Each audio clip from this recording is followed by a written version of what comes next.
Yes. Good morning, Nisa. Hopefully I said that correctly. Yep, that's good. Thanks. Hi. Ah, good. Good morning. And yeah, for those that are on, feel free to jump in the chat where you're watching from. What'd you have for breakfast? Yeah, porridge. Oh, lovely. It is porridge weather. Um, Bonnie, it doesn't look like your audio's on yet. Good morning. So we'll just wait just another minute or two. While we just let some other people jump on in. But if you want to jump in the chat and share your breakfast menu. It's always an interesting poll. Um, who else? Good morning, Leanne. Bonnie, good morning.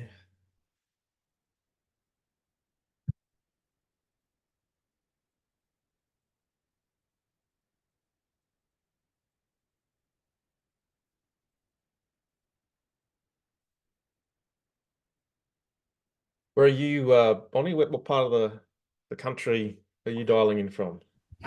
I'm just outside of Canberra. Oh, okay. Nice and I'm cold. sure. I'm sure that weather's great as well at the moment. Yeah, I think we're expecting some snow, actually. It's quite Oh, cool. lovely. Very good. Thanks for sharing. Leanne, where are you based? Dialing in from? Melbourne. Melbourne? Oh, Yep. that's what I asked. And okay, that's two Melbourne actually. Nisa, where are you dialing in from?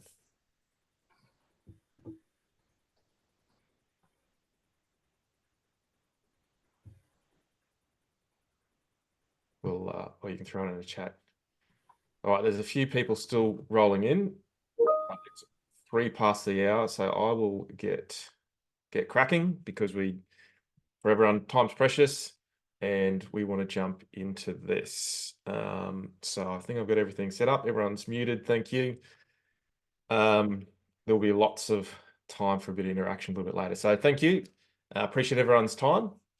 And it's good that I can free up the time on my schedule as well. And we really here to talk about and focus on critical risk management. And I'm going to guess all of you have some type of flavor in and around that space, either curious or you're doing some work in it. And we know yes, health and safety is important, but there's also some other consequence types as well that we're really interested in preventing or mitigating. So few things just to prepare. You've been on webinars before, I'm sure, or other Zoom meetings. So however you take notes, this will be recorded as well. And copy of slides. We'll talk about how you can get a copy of that at the end. If you can, turn your phone off or mute your notifications, just to give yourself the best chance to focus in on this content for the next 45 minutes or so. So if we think about CRM, critical risk management, CRM, is there a problem? And if there is a problem, what is that problem? And how do we know that there's a problem or not? And so from my end and what I see in the work that we do, there's definitely a problem. And how do we know this? Because of fatalities still happening, high potential incidents, significant incidents. We have the same repeat incidents, certainly around fatal and multiple fatality risks, which show that we've got some challenges there that we can focus on and improve. So the promise for this webinar that I'm going to go through 3 fundamentals that if you get right will give you a significant step forward within your critical risk management program. So no, I don't actually know any of you personally. Normally I know a few people on the calls.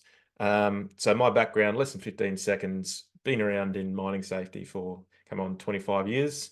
And in terms of critical risk management, been able to double down on that for the last 5 to 7 years. And here's some of the companies that we're either currently working for or have worked for in this space. We do lots of other things, but critical risks is one of those trenches.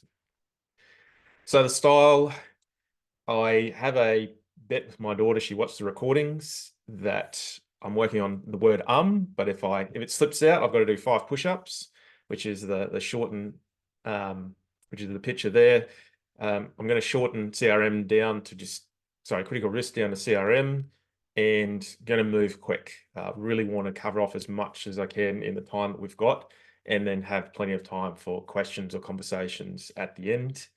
And interactive too. So there'll be some stop points there. We're really interested in your feedback and your views on some of these aspects, and certainly so we can make sure that we're covering off the key aspects. How it's going to work. So I'll cover off the 3 strategies which I'll focus on.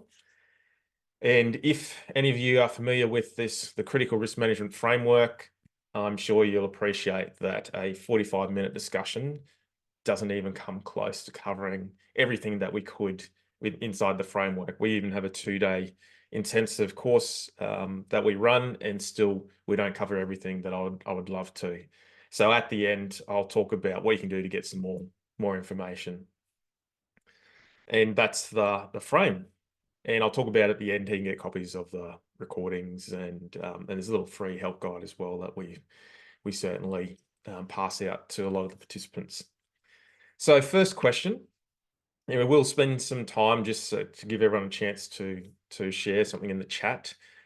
In your experience, or from the organisation that you're currently working for, or a previous organisation, what, in your view, is the hardest part about getting critical risk management right, or getting it embedded, or getting it improved? What are those sticking points that you see or you're coming up against at the moment? So we'll wait for about 30 seconds to a minute and invite you to just jump in the chat and just share some of those challenges, pain points, frustrations. I'm really interested to see what people are seeing, and yeah, across the grounds. Michelle, learning from controls failures. It seems we don't embrace learning. Wow, I could riff off that one a lot. That's absolutely. That's one of my frustrations as well. At the same time, we get attached to having to come up with new controls every time we have an investigation. We just overwhelm ourselves. Thanks, Michelle. Who else? Bonnie, Leanne, Michael. Can you say anything that you're seeing as changes? Okay, Leanne. Managing all the additional information that is raised when discussing critical risk. Yeah, that's a great point as well. Whose role is it to deal with that? Well, one obtain it, deal with it, and then what do you do with it? Yeah, that's 100% agree with that. Information overwhelm. Now, I'm working for a mine site. You get so many alerts, so much information. It's just you can barely keep up with it. Thanks again. Good morning, Lee. Who else? Anyone else have any other things they're seeing as issues, challenges when it comes to critical risk or fatal risk, multi-fatality risk?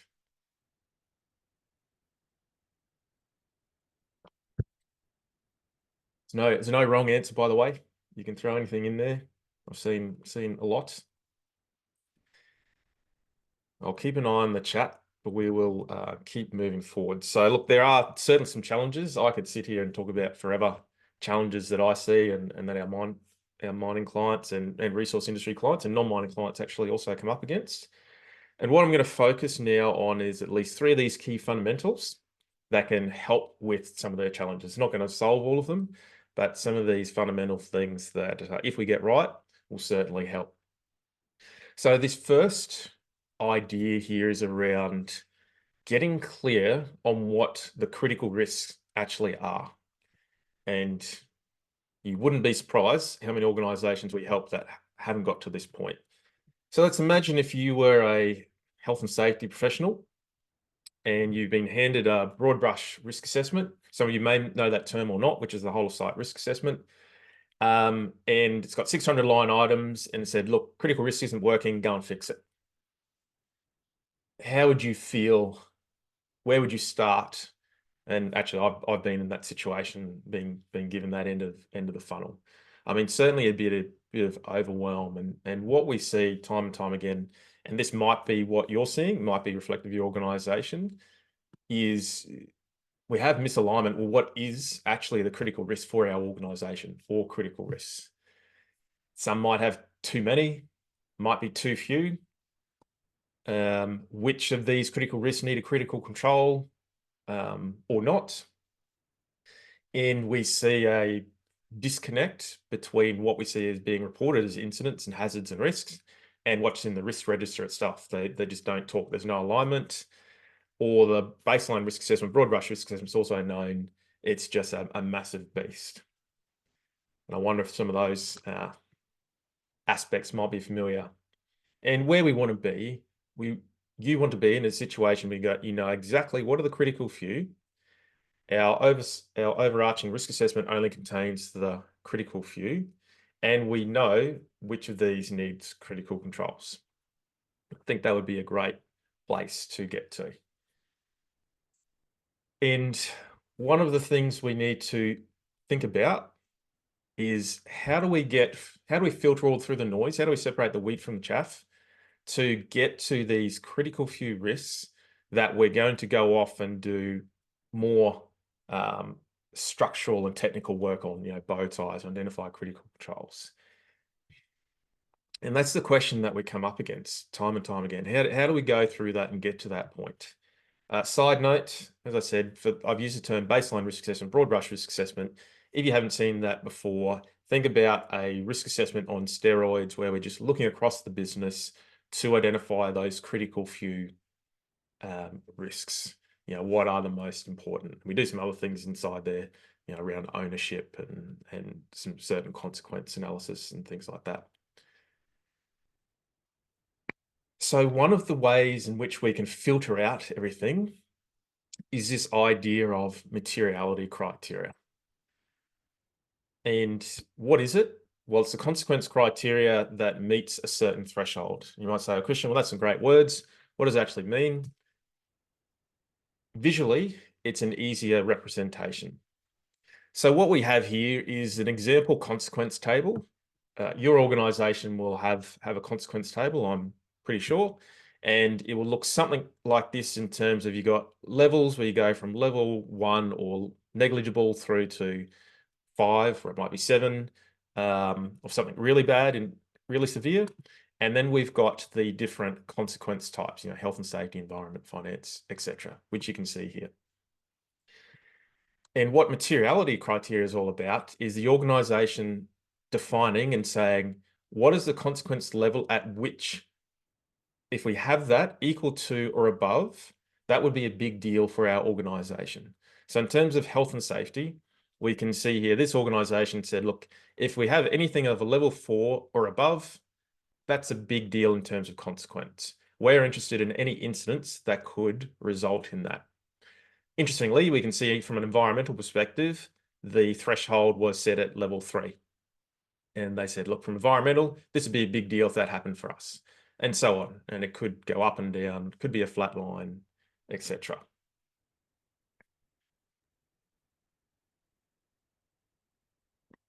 So a question to you, and it's a yes, no. Do you think materiality criteria would be the same for each organization or each business? What do people think? No, Bonnie's no. Shell's gone a no. What else? Who else has got a view? Nisa, no. Level of risk will change. Yep. Lee, no. Different appetites for risk. Yep. Anyone else got a view? Leanne, no. Yeah, I think we're all aligned, yeah? So the context of the business will determine. Michael, thank you, mate. No as well. The context of the business will determine materiality. So for example, a BHP, global organization, squillion mine sites, large workforce, if I just go backwards, their materiality criteria might be set at level 5 as an example. Whereas think of a small fabrication workshop in the local town, might have only 3 employees. If they had a lost time injury, that would be potentially 33% of their workforce. So they might say, you know what, for us in terms of materiality, level 3. That's what we're interested in. So we can understand now the context of the organization will drive materiality.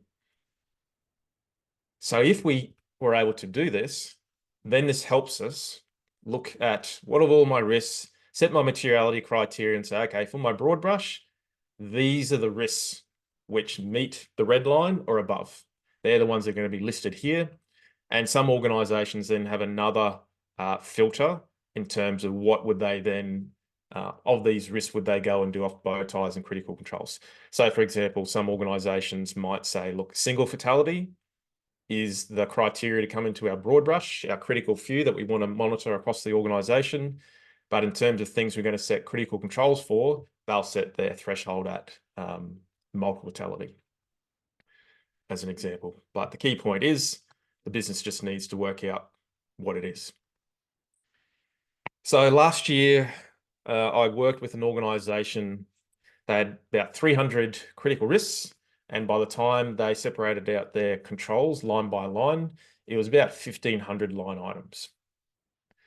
Can you imagine going into a 2-day risk assessment where you're at line 1 of 1,500? It was just, they were overwhelmed.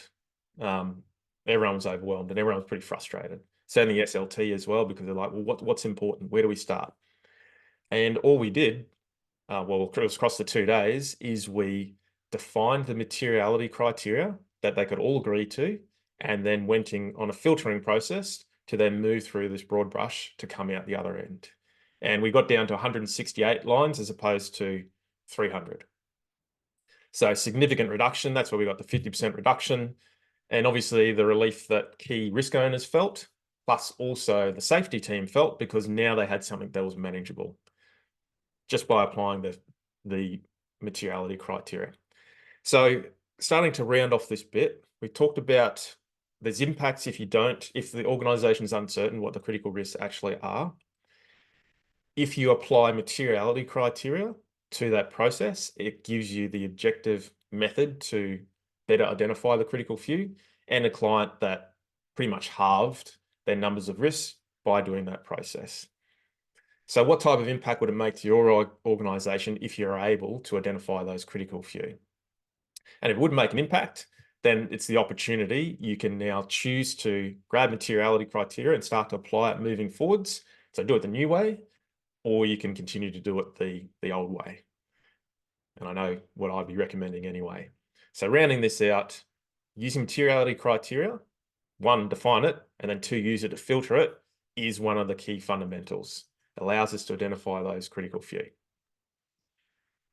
All right, so the second idea here is around not looking only within to identify our controls, which is something that I know certainly the resources industry is guilty of.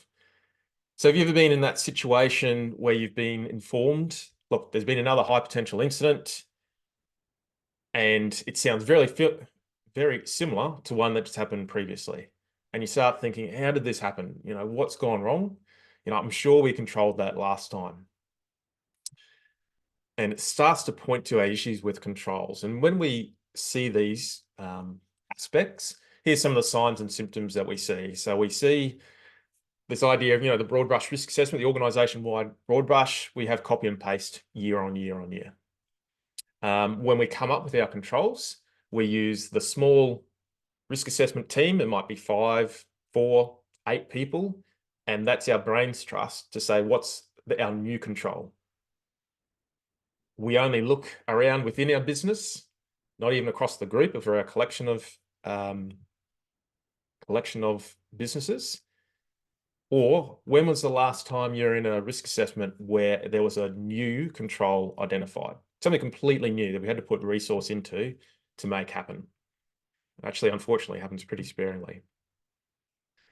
So a little bit of a soapbox moment, which is what I've been reflecting on. If the critical risk management process doesn't take the time to identify new controls, then when are we going to do it? Is it going to take the time where we have a fatality or worse as the trigger to go, hang on, can we do this completely new? And unfortunately, being part of the resources industry, I have seen there's at least 2 organizations I know of that post-fatality come up with some fantastic controls that would have prevented the fatality from happening. But it took someone to lose their life to do that. And I harp on that pretty strongly when I work with clients. So where you want to be you want to have complete confidence that of all the possible controls, you've identified the right ones, the ones that are most practical and relevant to your business. And because technology is moving so quickly, have we been able to leverage off technology or sample into the future bucket to see, is there some stuff that could really solve some of our historical challenges in a way that's not manual and we don't rely on procedures? So there's at least three things we can do in this space. We can think about looking across the industry, looking at individual controls, and starting to look at our controls as suites. So this is pretty quick. Now, this is a resource industry slant, depending on what industry you're in. For example, I know most of the regulators have incident databases.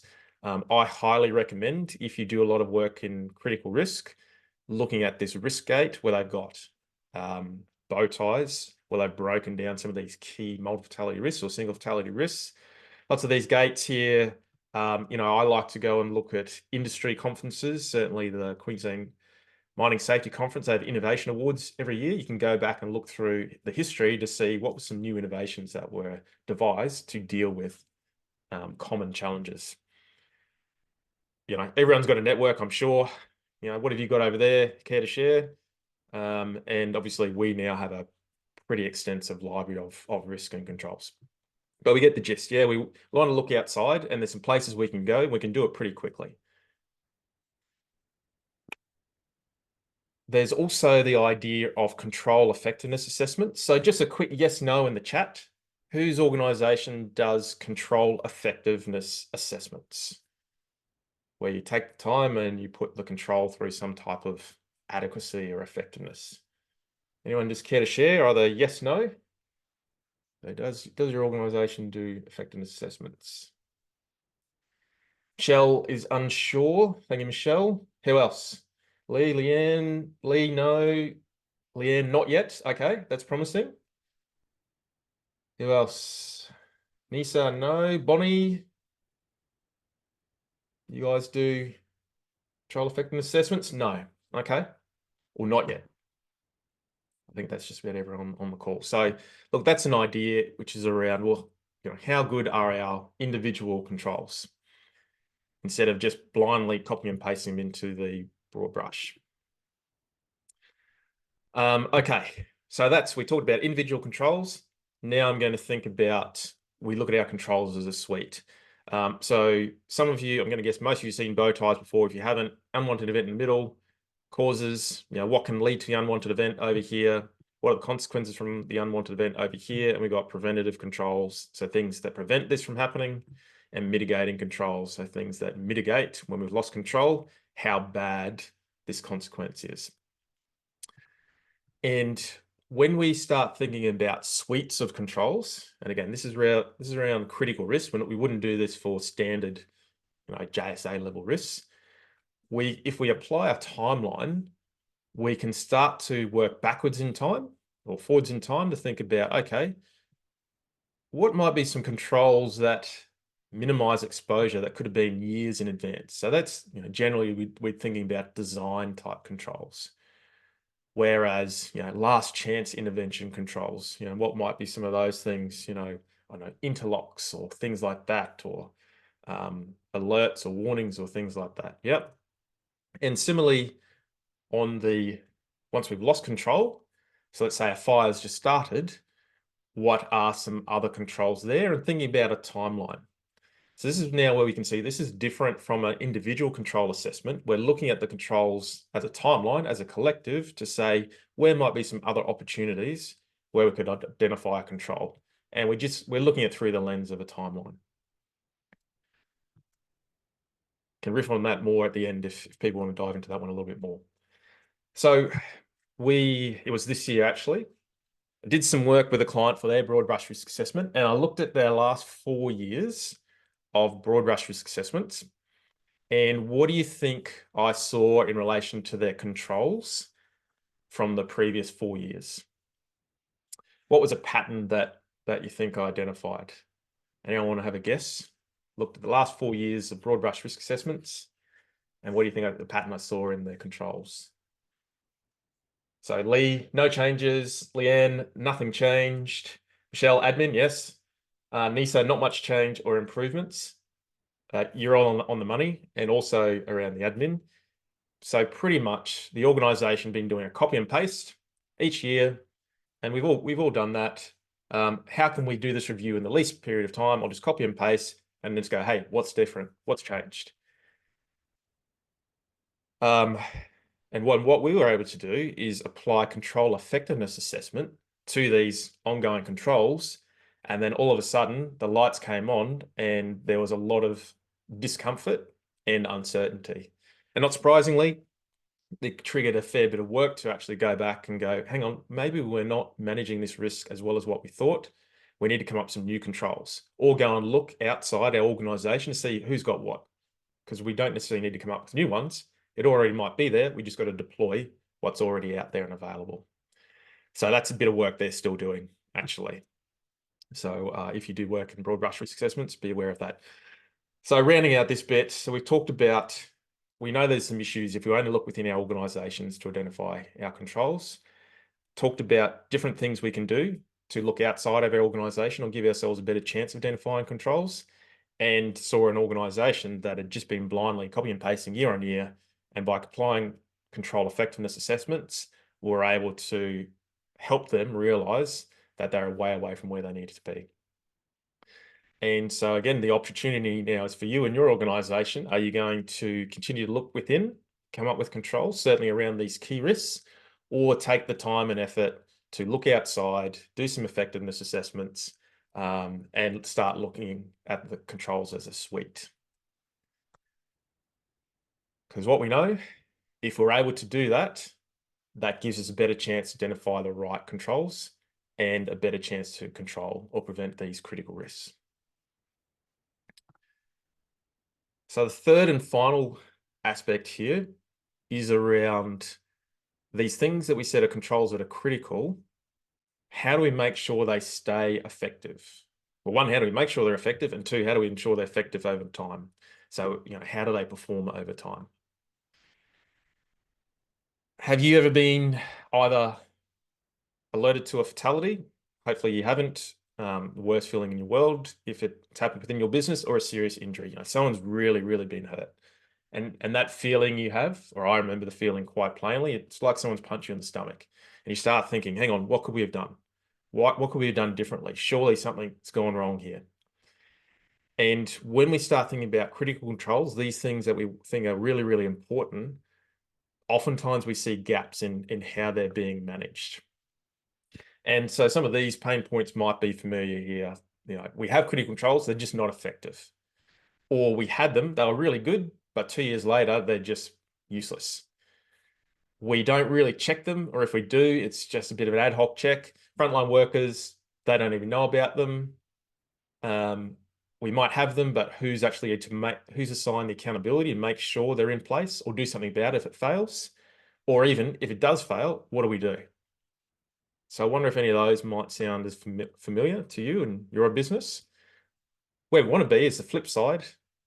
Everyone knows what their responsibilities are with the critical control. We know how they could fail and how to stop it. And we have reporting almost in real time, so we can constantly monitor the health of those critical controls. And one of the mechanisms that we can use and that we use and help our clients with is a critical control performance standard. So what is that? This is page one of a few pages, so don't get lost in this. So it's a document. It might be a structured set of data in a software platform or something like that, which defines the performance we expect of that critical control. So quick yes, no, around the grounds. Whose organization has critical control performance standards? Just take a quick poll. Michelle, yes. Nisa, no. Who else? Leanne, we're still in the early stages. Yep, that's fair. Michael, in development. Who else? Can't see everyone's name there. Okay, so we've got a few, maybe one person's on the journey. Awesome, thanks for sharing. So we'll talk technical shop here in our view, a performance standard, after all the work we've done, looked across oil and gas and mining and some other industries as well, is there's a number of parameters we'd be looking to cover off inside a critical control performance standard to give us the best chance that this critical control is going to be successful over time. So here's some examples of some of the prompts. Let's think about an example. Think about a fire sprinkler system that you might have in a standard warehouse. We're all familiar with that. So if we're thinking here in terms of, for example, reliability, the probability that at any point in time the critical control will operate correctly. Well, our reliability as a percentage, we want to say 100%, wouldn't we? You know, it's always going to work.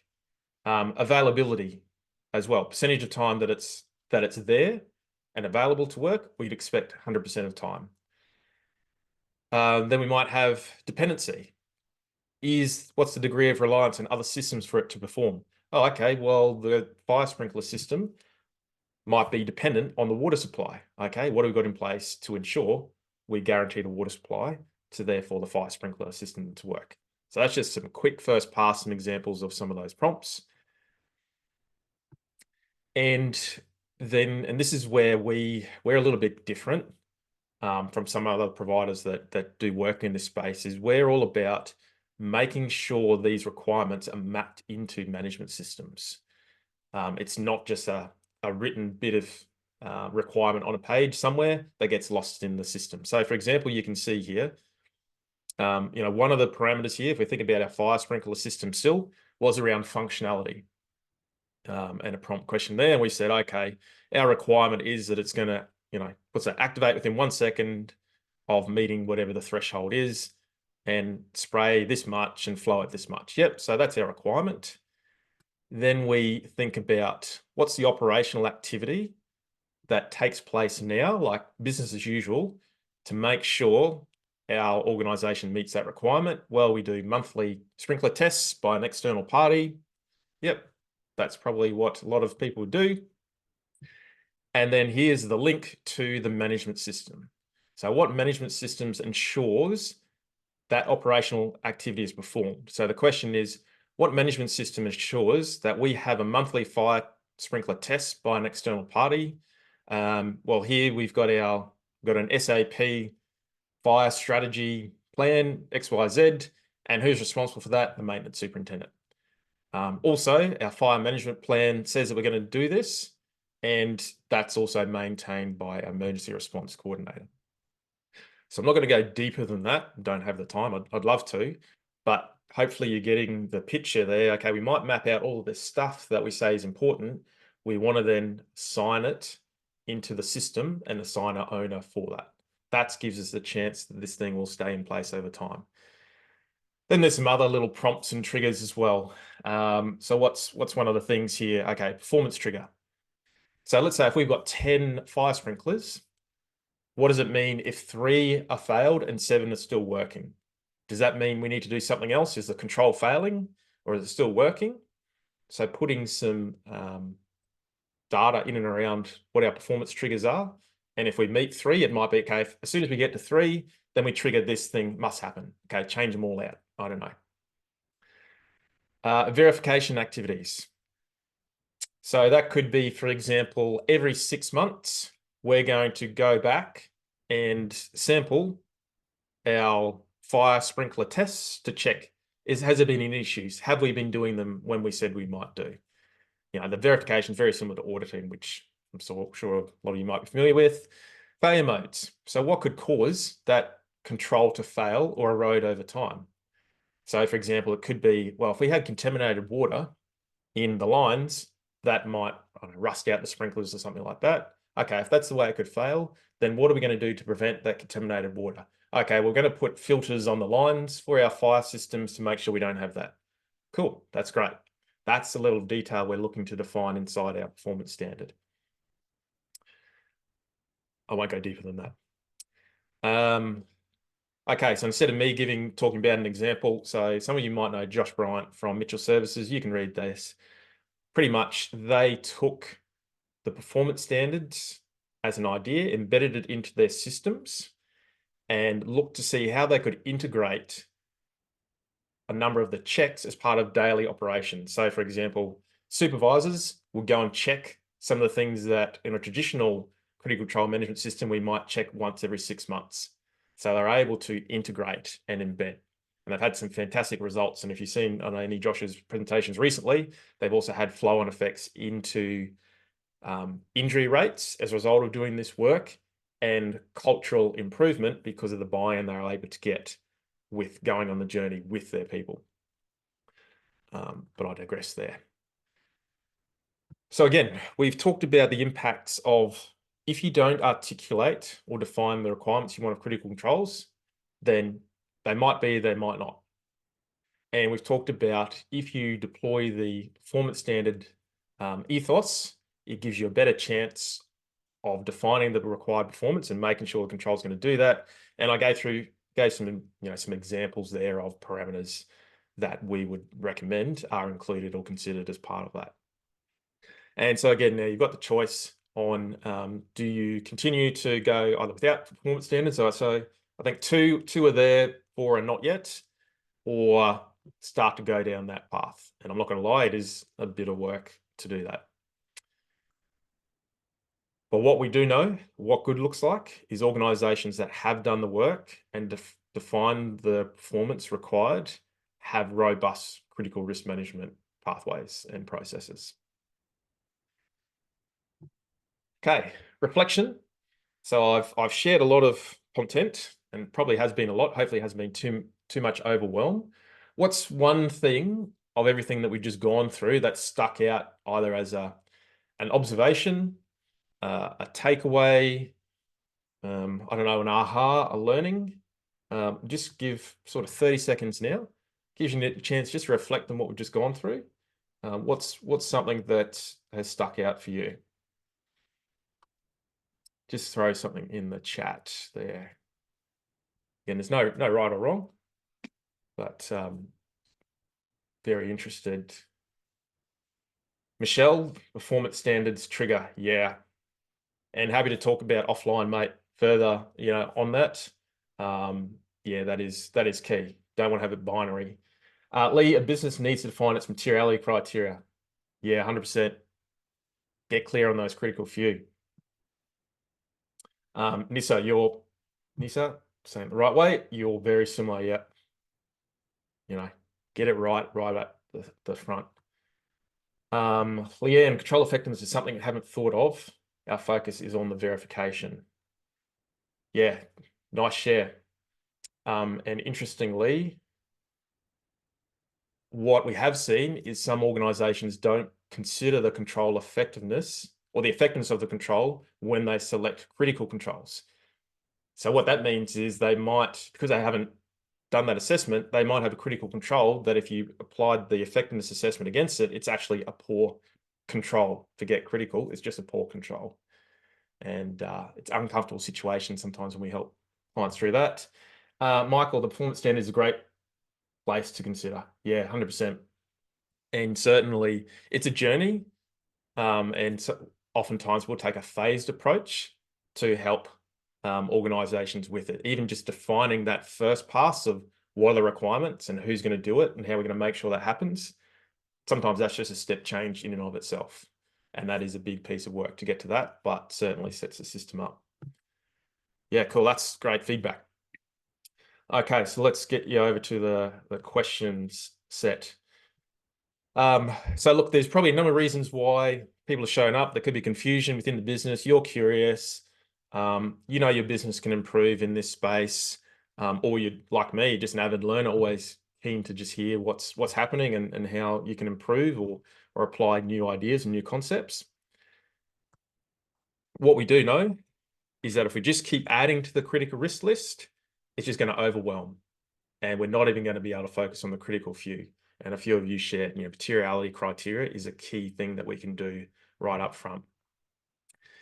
We know that if we only continue looking inside our organizations, we're going to miss the boat. We're not going to get the best possible controls that we can for our business and to protect our people.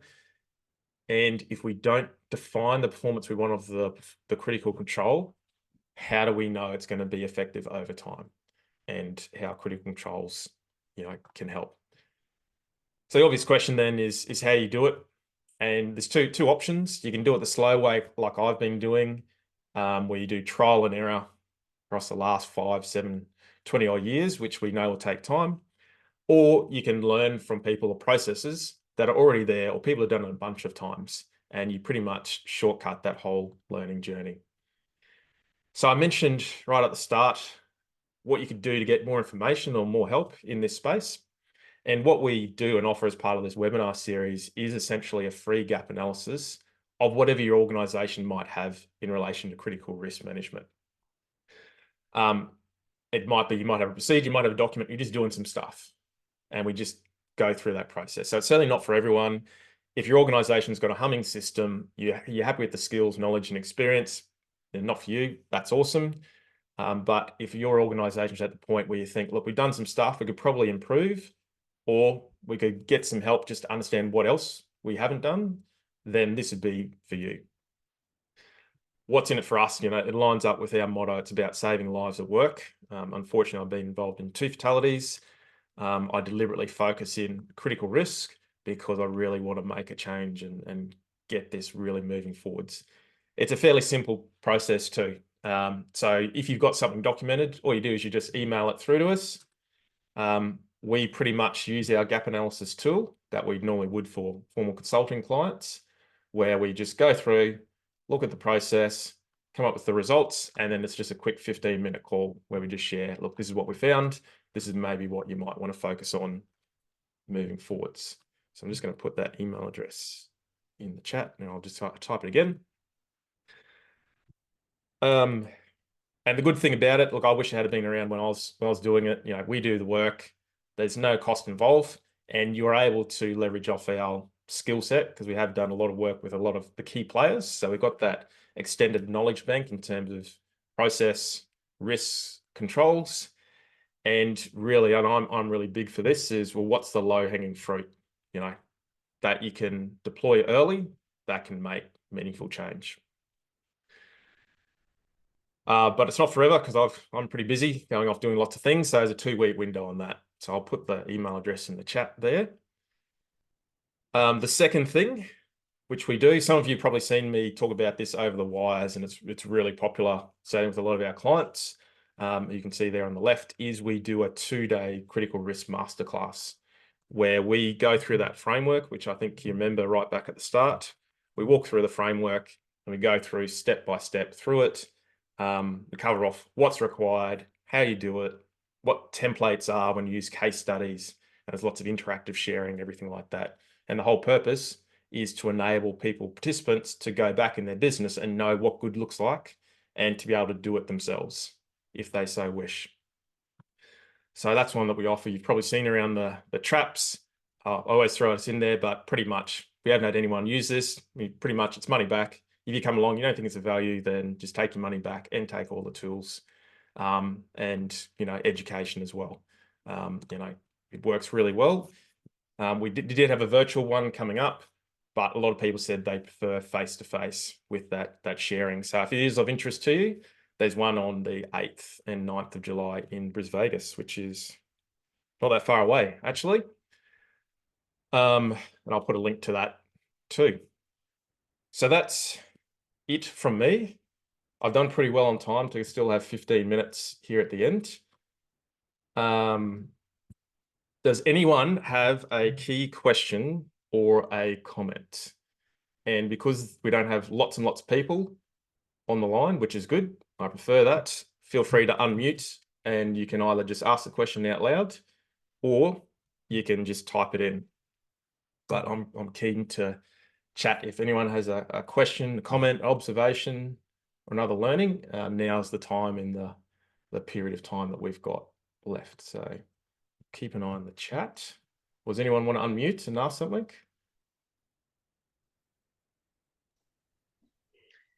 Christian, it's Leanne. Go for it. Just want to say that was really good information. There's a few points there that we probably haven't considered because we're reasonably new in the journey. So we've done a fair bit of work with lots and lots of information that have come out. So we've actually been doing by talking to the people that do the work. Yeah. So getting lots of information. But I like the control effectiveness. It's something that we actually hadn't thought of before. And also the performance standards. That's something that I think we need to consider, whether we do them or whether it's just going to add another layer to our system or not. But I like the concept, but we just got to, I guess we look to see where that fits within what we're doing. But yeah, look, really great information. Thank you. Yeah, no, you're welcome. Absolutely. Yeah, happy to chat, where you guys are on your journey. Just, again, if there's any other things that I can think about, I went through that framework right at the start, which goes through the circle. Yep. And the way it's designed is it builds upon the step before. So oftentimes, for example, where we talked about the separating the wheat from the chaff, like organizations that they've tried to boil the ocean, they have 100 critical risks as an example, and they're trying to do critical trials for all of that, and they just created this mountain of work because that first step around what is truly a critical risk, they just didn't get right. Yeah. That's and I think we're going through the process, and we will probably eventually need to go back and review and say, well, these don't actually fit the criteria, so let's drop them off. But yeah. And there's certainly a way. I mean, yes, it adds a layer. It's if we think about performance standards, it adds a layer from a checking of controls perspective. So some organizations that don't have that, yes, it adds a layer, but it's a layer you need. The other bit is, which is what Mitchell Services did, is they mapped out, well, what's all the checking stuff we need to do, and then looked back into their current, their field leadership stuff, their supervisor inspections to see, well, where can we just cherry pick from what's currently happening and put that back in there, as opposed to another person doing another thing. Yeah.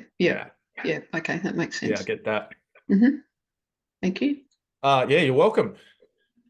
Anyone? Do you have another comment, question? That's all good. Thank you. Yeah, no, awesome. Lee, here is an intro to CRM after reading a lot of info online and hearing Josh Bryant at a few forums. Great info. Thanks. Yeah, that's cool. Thank you, Bonnie. Someone asked to do it in Melbourne. Can do. Haven't done it yet. Only won a lot of push-ups. Look, I think there's way more than that. Potentially can do it in Melbourne. We can certainly test the waters, definitely. We've done WA, we've done all throughout Queensland. But certainly Melbourne's an option. Yeah. We also can do it in-house for organizations as well and use their tools and things as well. Is that you, Michael, that asked that? Yes, it was. Yeah. It sounded like something that I'd be interested in myself, but then they inhibit costs with travel and stuff. So that's right. I know. The bean counters. Yes, I understand that. We live amongst them. We do. But no, that is attention. Presentation's been really good. Oh, that's good. Thank you, mate. Thank you for that feedback. Does anyone else have a question or a comment? Someone had to drop off the line. If there's none, look, I'll stay on the line anyway afterwards. Look, we'll shoot this. Instead of you emailing this, we'll just shoot this out. We've got everyone's email who's jumped on here. A link to the recordings, the slide pack, and also there's this free resource as well. So this is around if you do have performance standards, or you're looking to design performance standards, just a bit of a prompt here around what that could look like. So again, just to help steer you in what we believe is the right direction. And everyone knows where to find me. I'm all over the shop. So that's it. How to do on time? Still with 10 minutes to go. Look, that's great. So thank you. I'll stay on the line if anyone wants to just chat about anything. Happy to do that. But if you want to go or need to go, then thanks for coming along. Hopefully you'll see you around the forums and things like that in the future.